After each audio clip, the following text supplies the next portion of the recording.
Conmigo se encuentran Kate Birnes, de la Embajada de Estados Unidos, y el presidente del Real Instituto Elcano, Emilio Lamo de Espinosa.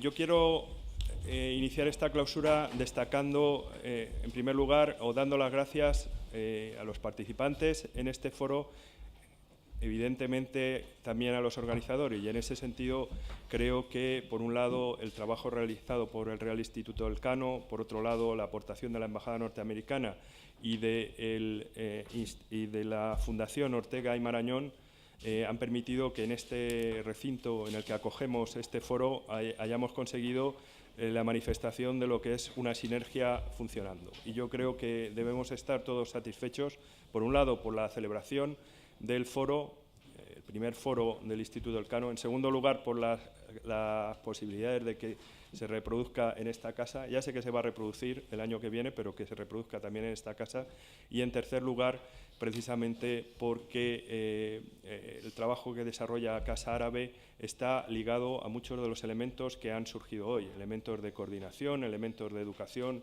elementos de formación. Y, por otro lado, quiero destacar que a mí personalmente me llena de satisfacción porque en mi otra vida anterior y en mi vida, espero que posterior, yo he tratado de ser un especialista en seguridad internacional. Por tanto, si me guardan el secreto, ya sé que está siendo proyectado esto en streaming y después estará a lo mejor en la web, pero si por el momento me guardan el secreto, diré que aunque todos los temas que tratamos aquí son iguales, este para mí es mucho más igual que cualquier otro. Sin más, paso la palabra a Kate Birnes para que intervenga a sí mismo. Gracias. Gracias. Bueno, en primer lugar, permíteme felicitarles a todos por un seminario excepcional.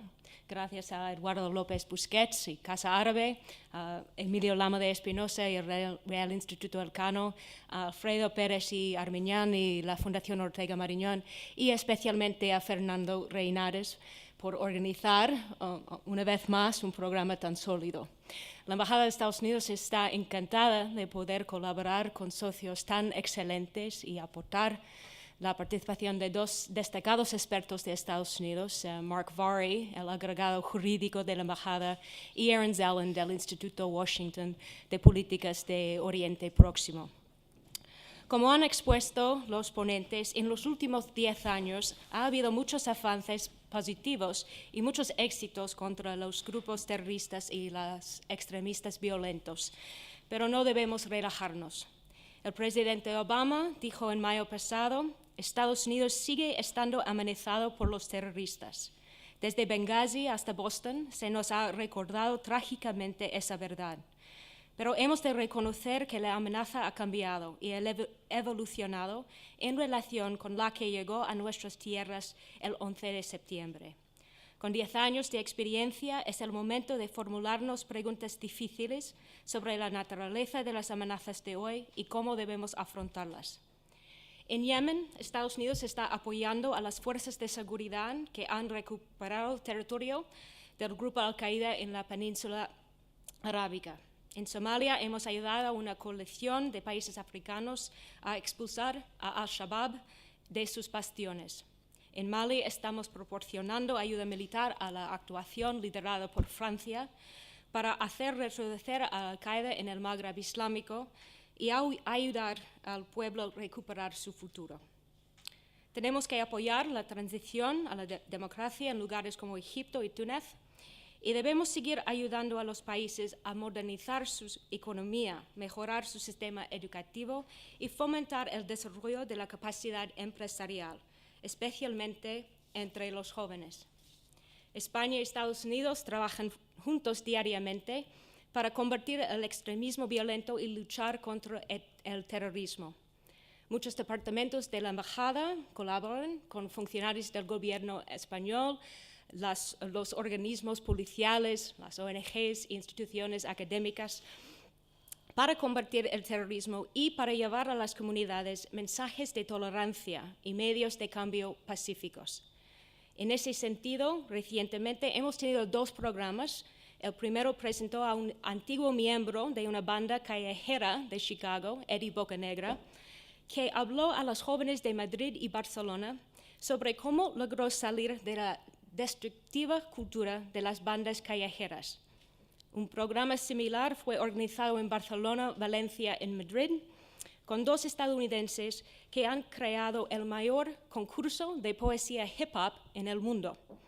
Ambos programas abordan los conceptos de identidad, de encajar la comunidad y de encontrar medios no violentos para hacer frente a la violencia y la alienación con la que se encuentran algunos jóvenes en su vida diaria.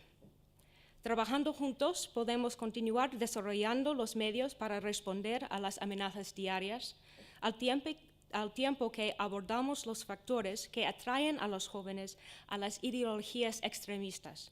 Y trabajamos para garantizar que los gobiernos y las sociedades tengan capacidad para hacer frente a la violencia y rechazarla. Todavía quedan muchos desafíos y debemos permanecer firmes para afrontarlos. Seminarios y conferencias como este nos ayudan a compartir información, escuchar a expertos de todo el mundo y coordinar mejor nuestros esfuerzos. Muchas gracias a todos.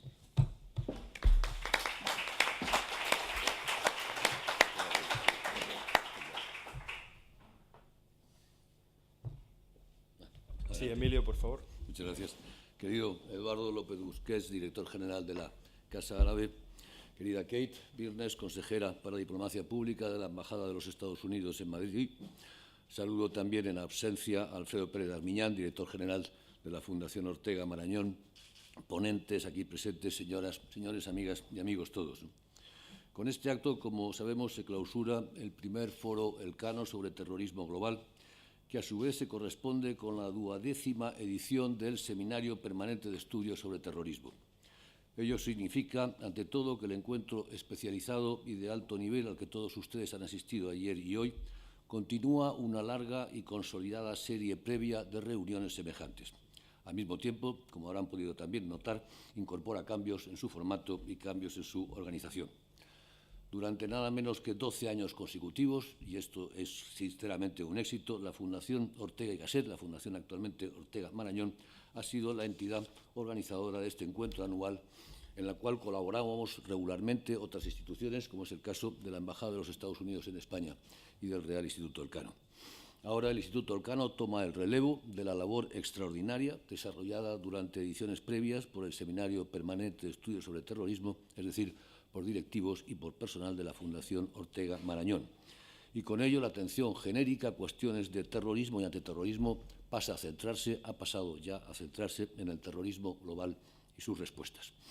Como venía ocurriendo, el Foro Elcano sobre terrorismo global continuará celebrándose con la colaboración, esperamos, de la Embajada de los Estados Unidos, cuyo concurso ha venido siendo y es no solo generoso, sino fundamental y esencial, y confiamos también con la Fundación Ortega y Marañón, y en este caso espero también con la colaboración de la Casa Árabe.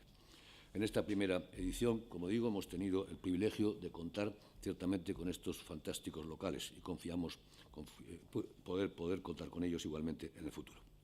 Lo que me importa subrayar de cualquier modo es que este encuentro español sobre terrorismo, que es ya una cita anual de referencia obligada para profesionales de seguridad y defensa, de los medios de comunicación y de otros ámbitos concernidos de la sociedad civil, académicos y estudiosos del tema en general y responsables en la acción exterior. Y va a continuar celebrándose cada mes de noviembre, dedicado al terrorismo global y a los problemas que éste plantea.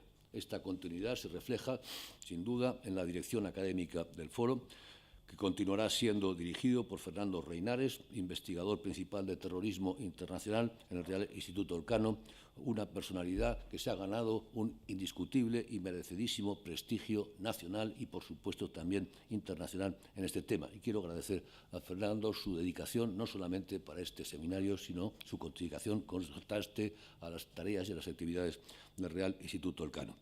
Labor a la que se ha sumado también de un modo excelente como coordinadora del foro Carola García Calvo, ayudante de investigación del Real Instituto Elcano. A ambos realmente habéis hecho un gran trabajo. El primer foro Elcano sobre terrorismo global, ha iniciado su recorrido centrando la atención sobre los retos que el terrorismo global de orientación yihadista plantea a los países del sur de Europa y del norte de África situados en torno a la subregión geopolítica del Mediterráneo occidental. El programa ha incluido una serie de paneles en los que se han presentado y discutido tanto la evolución de las amenazas terroristas en los distintos países de la zona como las estrategias, políticas y medidas adoptadas para contrarrestarlos, especialmente en materia de cooperación internacional entre los gobiernos de la ribera norte y los de la ribera sur del Mediterráneo. Cualquier aproximación que hagamos a la actual evolución del terrorismo yihadista en el Magreb y en el Sahel requiere tener presente el trasfondo, hoy se ha señalado también, de debilidad estatal, de inestabilidad política, de precarios niveles de desarrollo socioeconómico, acompañadas todas estas variables por las de la inseguridad que afectan, aunque en un grado que varía significativamente, a la mayor parte de los países situados en esta amplia región norteafricana. Más recientemente, la dinámica... siempre ocurre que suena cuando no debe. Más recientemente, como decía, la dinámica del terrorismo yihadista se ha visto condicionada tanto en el Magreb como en el Sahel, así como en el conjunto de África Occidental, incluso hasta el Golfo de Guinea, por dos factores que han tenido una especial incidencia.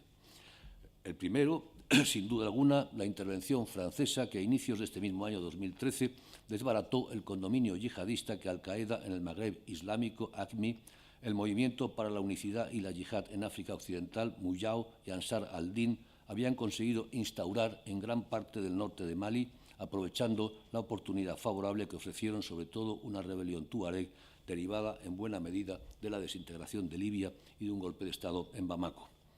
Por otra parte, está asimismo incidiendo, aunque en un sentido distinto, la cruenta guerra civil desencadenada en Siria, aunque con rasgos mucho más propios de una situación de fitna, de enfrentamiento entre musulmanes que de un conflicto susceptible de ser enmarcado en una confrontación entre occidentales y musulmanes. Una de las consecuencias, sin duda, de la contienda en Siria ha sido la de permitir a algunas organizaciones terroristas de orientación yihadista de internacionalizar el conflicto y movilizar a individuos procedentes del norte de África o de origen norteafricano, pero reclutados con frecuencia en el seno de sociedades de Europa Occidental.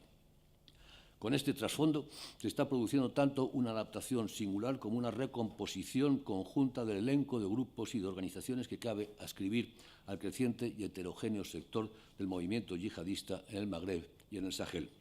Es el que más nos afecta, el que más nos preocupa, pues puede desestabilizar a nuestros vecinos Argelia y Marruecos, países con los que tenemos relaciones importantes, intereses de toda índole y cuya desestabilización tendría muy serias repercusiones en la ribera norte del Mediterráneo y, sin duda alguna, también en España. Por ello, me voy a permitir hacer algunas consideraciones sobre la situación en esta región. La primera es sobre Al-Qaeda en el Magreb islámico, AQMI, que continúa siendo, sin duda, una estructura terrorista consolidada y la organización de referencia para el conjunto del sector yihadista en el Magreb y en el Sahel, pero ha vuelto a quedar confinada, al parecer, en sus bases del norte de Argelia, alrededor de las cuales se sitúa en este momento su principal ámbito operativo, si bien mantiene presencia en el territorio de Mali y la ha extendido también hacia el suroeste de Libia. En segundo lugar, respecto al Muyao, el Movimiento para la Unicidad y la Yihad en África Occidental y el grupo liderado por Mokhtar Belmokhtar, escindido, como sabemos, en su día de AQMI, han optado por una fusión, anunciado el pasado mes de agosto, que en teoría permite a los integrantes de la nueva entidad, denominada Al-Murabitum, desenvolverse operativamente desde el sur de Argelia y su frontera con Libia a países como Níger, sin olvidar otros ubicados más hacia el sur y hacia el suroeste de la región. Ansar al-Din, por su parte, ha quedado, entre tanto, localizada aparentemente en torno a la ciudad maliense de Kidal, pero la mayoría de sus otrora miembros parecen haberse desmovilizado o pasado a las filas del Movimiento de Liberación Nacional de Azawad. Una pequeña porción se habría también incorporado al Muyao o lo estaría haciendo a la emergente entidad resultante de la fusión entre dicha organización y el grupo que lidera Belmokhtar. Cuarto lugar, tras el desmantelamiento del condominio yihadista establecido por AQMI en el norte de Mali, y pese a mantener una estructura estable y ser el principal referente yihadista en la región, ha perdido no poco vigor y prestigio, presumiblemente a favor del Muyao y, por consiguiente, de la nueva organización Al-Morabitum. Las dos entidades ahora fusionadas, el grupo dirigido por Mokhtar Belmokhtar y el Muyao, son las que han mostrado, desde la intervención francesa, más capacidad operativa, de acuerdo con las acciones llevadas a cabo en el conjunto de la región. En quinto lugar, podemos mencionar que esas distintas organizaciones terroristas de orientación yihadista se encontrarían en estos momentos en una fase de competencia entre sí, competencia por recursos y por demarcación territorial, más, como digo, que de cooperación, al contrario de lo que ocurrió mientras consiguieron imponer mancomunadamente su dictado en el norte de Mali. Al-Morabitun, además, ha expresado su compromiso con Ayman al-Zawahiri, el líder de Al-Qaeda, de la que AQMI es una extensión territorial. Es muy posible que Al-Qaeda central trate de intervenir mediando entre las entidades activas dentro de un mismo sector yihadista en el Magreb y en el Sahel. En sexto lugar, la competencia por recursos, en la que es verosímil estén inmersos los grupos y organizaciones terroristas con base en el Magreb y en el Sahel, se encuentra en la actualidad muy condicionada por la mayor atracción que como escenario de yihad global tendría la contienda en Siria, como decía anteriormente. Mayor atracción de la que se están beneficiando sobre todo dos organizaciones yihadistas, Jabhat al-Nusra y el llamado Estado Islámico de Irak y Levante. Séptimo, tanto la narrativa de AQMI como la que emerge a partir de la fusión entre Muyao y el grupo de Mokhtar Belmokhtar denotan una manifiesta voluntad expansiva. Al-Morabitun ha sido incluso presentada por sus emprendedores como parte de una gran iniciativa para unir a todos los musulmanes, nada menos que desde el Nilo hasta el Atlántico. Las dos organizaciones mantienen relaciones de variado tipo con otras de igual orientación yihadista, como la denominada Boko Haram en Nigeria o Al-Shabaab en el este de África. Octavo, si bien la amenaza que suponen las organizaciones terroristas de orientación yihadista parece ser especialmente elevada y de naturaleza, por tanto, estratégica en casos como el de Libia, no deja de constituir un serio desafío para otros países sahelianos y magrebíes en los que por añadidura actúan entidades yihadistas diferentes a las hasta ahora aludidas, como ocurre también con Ansar al-Sahariya en Túnez, con variaciones debidas a condicionamientos estructurales entre unos países y otros. Noveno, el foco de amenaza terrorista para España y otros países de la Europa suroccidental que plantean el Magreb y el Sahel sigue todavía estrechamente asociado a AQMI y a las células de ámbito nacional o transnacional de esta organización todavía predominantemente argelina que cuente en el seno de nuestras sociedades. La reconfiguración competitiva del sector del movimiento yihadista en la región norteafricana puede estimular acciones terroristas de envergadura en España, Francia supuestamente el blanco predilecto tanto de AQMI como de la emergente Al-Boratim o incluso Italia, por ejemplo. Finalmente, décimo, y con esto concluyo, cabe subrayar también que los individuos de origen norteafricano que se radicalizan en el yihadismo dentro de determinadas colectividades musulmanas en España y son reclutadas para desplazarse, desde, por ejemplo, Ceuta, Melilla o, como sabemos, Cataluña, para desplazarse, digo, a un escenario de yihad, tienen como destino preferente hoy en día Siria, pero su eventual retorno, como referentes cualificados para individuos de su mismo entorno de origen o de residencia, con experiencia adquirida en el uso de técnicas terroristas, puede implicar una oferta de militancia de la que extraigan beneficio organizaciones yihadistas con base en el Magreb y en el Sahel. Estos son, amigos, algunos de los desafíos que el terrorismo yihadista, el terrorismo global, plantea en torno al Mediterráneo occidental. Desafíos sobre los que en esta sala se ha discutido estos días y a los que es preciso responder con políticas nacionales adecuadas y, como ha quedado de manifiesto en las sesiones de hoy, con una óptima cooperación internacional que parece que existe. El terrorismo, amigos, va a continuar. La amenaza está ahí, es viva, es peligrosa, como siempre. Por fortuna, la tan temida conexión entre grupos yihadistas y armas de destrucción masiva no se ha producido. Es más, como comprobamos, los sistemas de vigilancia y control puestos en marcha por los países occidentales han evitado repeticiones del 11S o del 11M. La tan discutida guerra contra el terror, al menos hasta ahora, ha sido, en ese sentido, parcialmente efectiva. En el fondo, el terrorismo, no nos engañemos, es decir, la guerra asimétrica, la guerrilla, no es sino el precio que tenemos que pagar por la total hegemonía occidental en el ámbito de la guerra simétrica, de la guerra convencional. Como no pueden hacer la guerra, hacen terrorismo. Pero no debemos bajar la guardia, todo lo contrario, debemos perseverar en nuestra tarea. Y nuestra tarea, la del Instituto Elcano, es la de estudiar sus estrategias, analizar sus movimientos, sus transformaciones y sus ideas. Desde el Sun Tzu, al menos, sabemos que el mejor modo de combatir al enemigo es conocerlo. Continuaremos, pues, esta tarea el año próximo. Y no quiero cerrar mi intervención sin antes agradecer una vez más la colaboración de las entidades que han hecho posible el éxito de este primer foro Elcano sobre terrorismo global, a todos los ponentes, a los intervinientes en el mismo, por la calidad, el altísimo nivel de sus contribuciones al conocimiento y al debate, y a todos ustedes que han participado en las sesiones de este encuentro. Queda, pues, clausurado el primer foro Elcano sobre terrorismo global y quedan ustedes ya convocados todos al segundo foro Elcano sobre terrorismo global el año próximo. Muchas gracias.